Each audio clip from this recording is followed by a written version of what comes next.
Bonsoir Michel Larive, merci d'être avec nous en direct sur RT France. On l'a dit, ce soir, plusieurs députés de la France insoumise aux Républicains, une fois n'est pas coutume, vont partager la même estrade lors de cette réunion publique pour rappeler à la mobilisation contre la privatisation d'aéroports de Paris. L'intérêt dépasse les clivages politiques, c'est une bonne chose. Qu'est-ce que ça vous inspire justement, cette mobilisation ? Oui, parce qu'il s'agit quand même du patrimoine national, donc du patrimoine de tous les Français, et surtout de ceux qui n'en ont pas d'ailleurs. Et lorsqu'on entend M. Bruno Le Maire nous dire, par exemple, que cette vente rapporterait 15 milliards d'euros et qu'il affecterait 5 milliards d'euros à la dette publique, qui s'élève à 2300 milliards d'euros, et 10 autres milliards d'euros sur les marchés financiers. Donc là, je ne vois pas très bien ce qui se passe. Et derrière, on voit que cette année, ADP a fait un bénéfice de plus de 600 millions.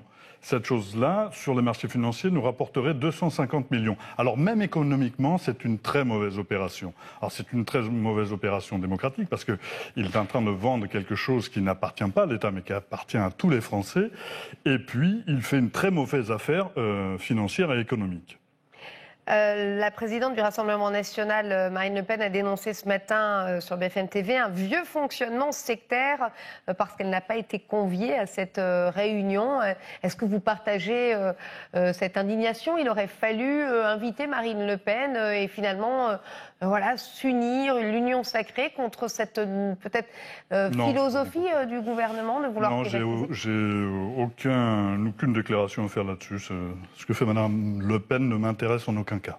Mais en tout cas, vous auriez vu le mal, vous, à ce qu'elle soit invitée à cette réunion ? Je vous l'ai dit, ça m'est égal. Ce que fait Mme Le Pen, ça ne m'intéresse pas. Très bien. Alors, outre les bugs, les internautes reprochent à cette formule, la non-anonymisation, c'est dur à dire, des votants. Ils ne seront pas anonymes, c'est plus simple à dire comme ça. Vous le reprochez, vous aussi, je crois que vous êtes allé voter sur ce site. Oui, mais enfin, quand on signe une pétition, normalement on met son nom, son adresse, tout. Bon, à la rigueur, c'est pas le principal des problèmes. Le principal des problèmes, c'est le fonctionnement de ce site. Pour pouvoir y arriver, moi je me suis fait entourer de mon équipe, heureusement, pour pouvoir y arriver. Nous n'y sommes pas arrivés de la première fois. Il a fallu qu'on s'y reprenne à plusieurs fois. Donc je suppose que certains qui auraient bien voulu signer ont dû peut-être se décourager. Et en fait, on a pu approfondir la chose et je crois que le serveur qui avait été dédié ne pouvait qu'accepter 10 000 signatures, je crois, par jour. Alors, si on fait 10 000 signatures par jour dans le laps de temps qui a été considéré, ça va être très difficile d'avoir 4,7 millions de signatures. On dirait que les choses vont mieux, mais j'espère que le gouvernement va remédier à cette problématique de fonctionnement. Alors on en vient à l'actualité de votre parti, la France Insoumise. La députée du Val-de-Marne, Mathilde Panot, a été élue, on le rappelle, à l'unanimité vice-présidente des députés LFI. Elle déclare, Mathilde Panot, on rentre à la mi-mandat et nous voulons être prêts à gouverner en 2022, d'où cette direction renforcée. Vous y croyez encore à l'accession au pouvoir en 2022 On rappelle les mauvais scores aux européennes, on imagine que ça a été une déception pour vous également. Alors, il y a plusieurs questions dans vos propos. Je vais commencer peut-être par la dernière. C'est effectivement un résultat décevant, surtout au regard de l'énergie qui a été dépensée et de l'action militante qui a été développée. Formidable action militante d'ailleurs, il faut remercier toutes les militantes et les militants de la France Insoumise de ce formidable élan. La gauche radicale ne va pas souvent voter lors des élections européennes. Il y a une très grande abstention dans notre camp. Et d'ailleurs, l'abstention, c'est le premier vainqueur de cette élection, avec 79%. Les soi-disant vainqueurs de ces élections, je parlais de Mme Le Pen et de M. Macron, eux, ils ont obtenu un certain pourcentage, sauf 91% des électeurs inscrits pour M. Macron. Donc ça fait quand même un déficit énorme. Quant à notre mouvement, quand vous avez une défaite, c'est jamais agréable. il y a des remises en question, c'est très bien. Il y a des questions qui sont posées, des gens qui s'expriment. Alors moi, j'aurais préféré que les gens s'expriment dans nos instances qui existent, plutôt qu'à travers les médias. Mais bon, soit, c'est comme ça. Vous pensez à qui, à quoi Écoutez, à qui vous voulez. Et derrière, la France insoumise, oui, nous nous préparons à gouverner, puisque en 2017, nous avons été proches de passer au second tour. Et au second tour, nous aurions eu une chance considérable de pouvoir l'emporter. Et si nous sommes, nous, 17, peut-être peut-on dire seulement 17, mais en tout cas déjà 17, c'est parce qu'il y a eu une formidable campagne présidentielle où 7 millions d'électeurs ont porté leur voix sur Jean-Luc Mélenchon, qui a fait cette formidable campagne présidentielle, qui nous a permis à nous, 17 individus, de pouvoir accéder au Palais Bourbon.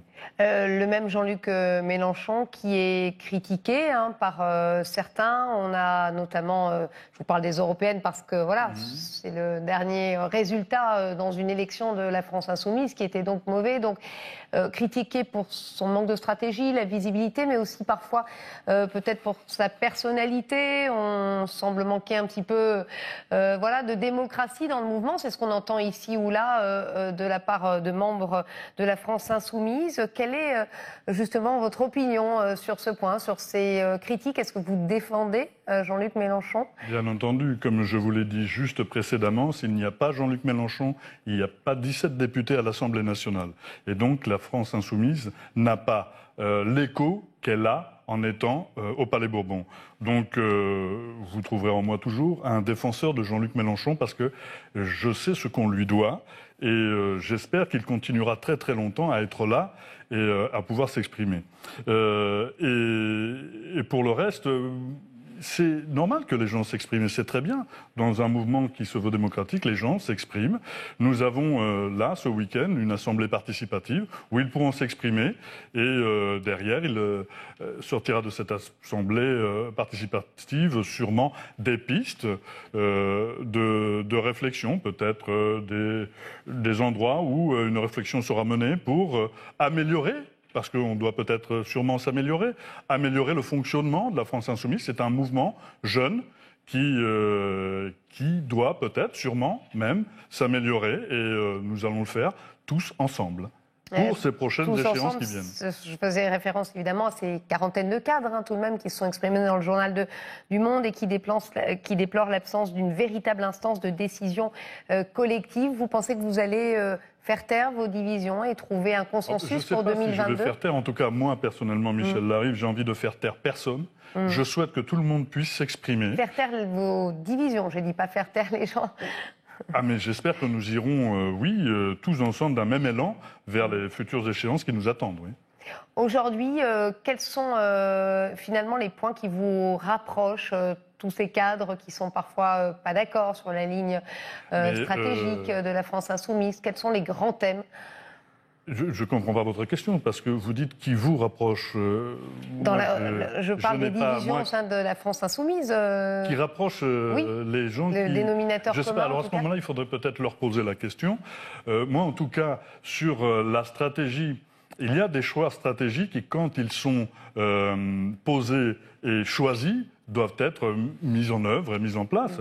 On peut après critiquer des stratégies, effectivement, mais il est assez facile de dire il n'aurait pas fallu faire ça ou pas fallu faire ça après les élections. Voilà. Non, mais je pense qu'on il y a eu un contexte, effectivement, sur les chaînes d'information mainstream, peut-être pas la vôtre, mais on n'a pas beaucoup parlé de politique, on a surtout parlé d'affaires et de choses comme ça, de la personne de Jean-Luc Mélenchon ou d'autres, alors que nous avions un programme qui s'appelle l'Avenir en commun, une formidable tête de liste avec Manon Aubry, une liste formidable aussi. Donc je crois qu'il y a ça, il y a 79% d'abstention, et dans ces 79%, malheureusement, il y a beaucoup des nôtres, et donc le résultat est ce qu'il est. Merci beaucoup Michel Larive d'avoir été avec nous en direct sur RT France.